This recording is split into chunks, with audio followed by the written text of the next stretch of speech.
Welcome back to our channel. This is a way where we motivate you with gospel. Donald Trump, the ex-president of the United States of America and still running to be a president, has this to say after the shooting. Please, I would like you to watch the video to the end. And this thumbnail you're watching is a prophecy by the man of God, Pastor Christiana.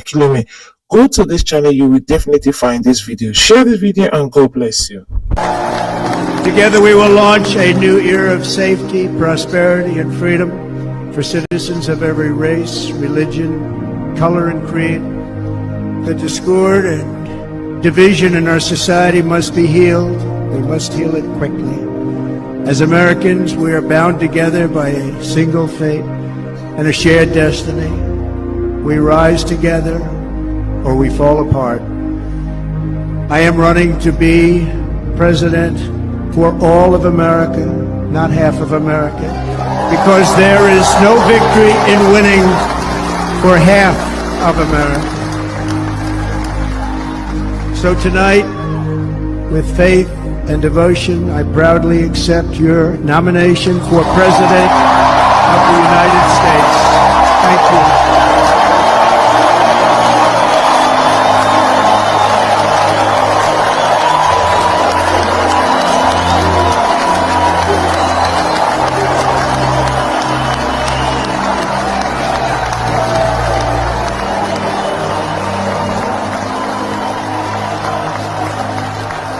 Thank you very much.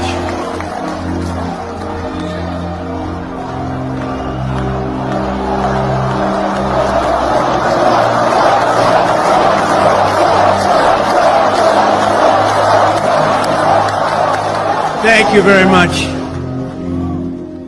And we will do it right. We're going to do it right. Let me begin this evening by expressing my gratitude to the American people for your outpouring of love and support following the assassination attempt at my rally on Saturday.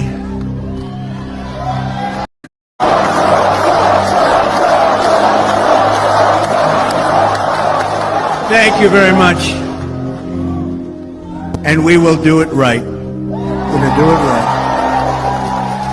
Let me begin this evening by expressing my gratitude to the American people for your outpouring of love and support following the assassination attempt at my rally on Saturday.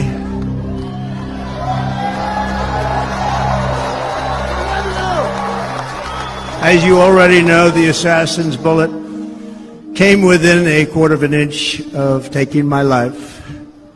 So many people have asked me, what happened? Tell us what happened, please. And therefore I will tell you exactly what happened, and you'll never hear it from me a second time because it's actually too painful to tell.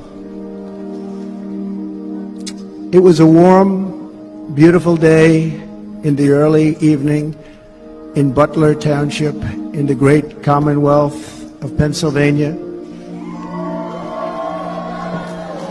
Music was loudly playing, and the campaign was doing really well. I went to the stage and the crowd was cheering wildly. Everybody was happy. I began speaking very strongly, powerfully, and happily because I was discussing the great job my administration did on immigration at the southern border. We were very proud of it.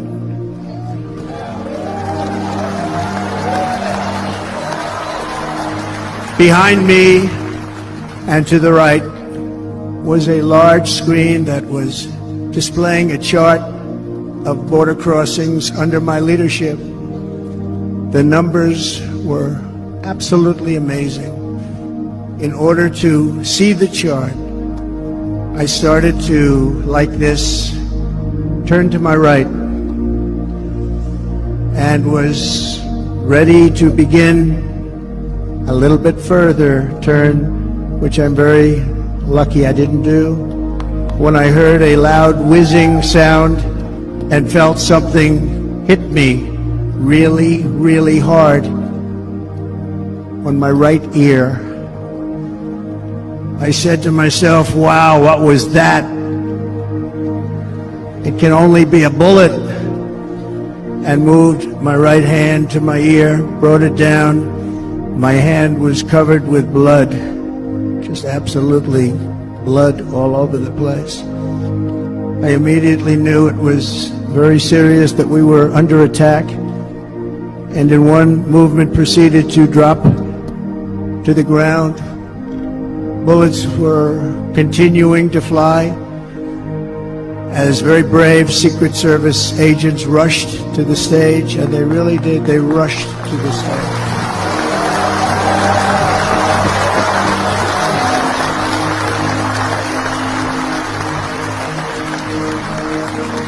These are great people at great risk, I will tell you, and pounced on top of me so that I would be protected.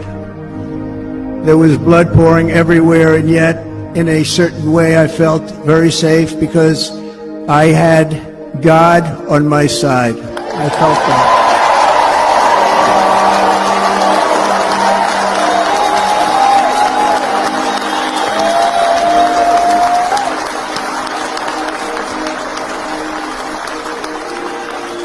The amazing thing is that prior to the shot, if I had not moved my head at that very last instant, the assassin's bullet would have perfectly hit its mark, and I would not be here tonight. We would not be together.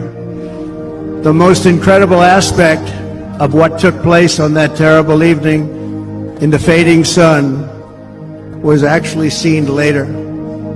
In almost all cases, as you probably know, and when even a single bullet is fired, just a single bullet, and we had many bullets that were being fired, crowds run for the exits or stampede, but not in this case. It's very unusual.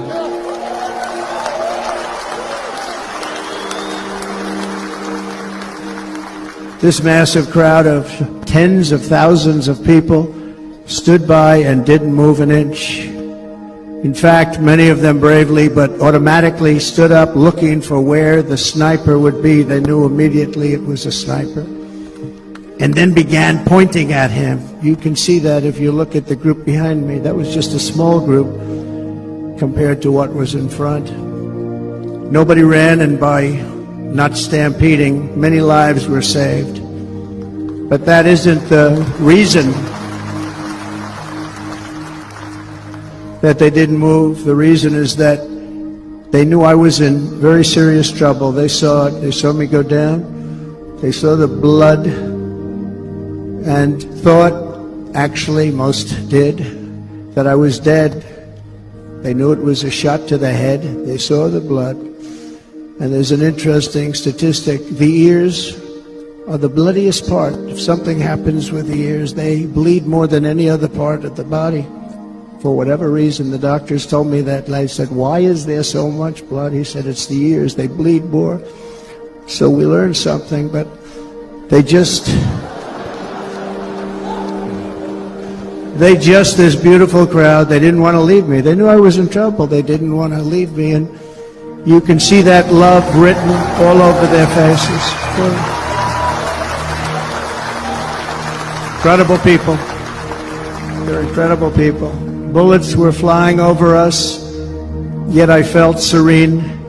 But now the Secret Service agents were putting themselves in peril. They were in very dangerous territory. Bullets were flying right over them, missing them by a very small amount of inches.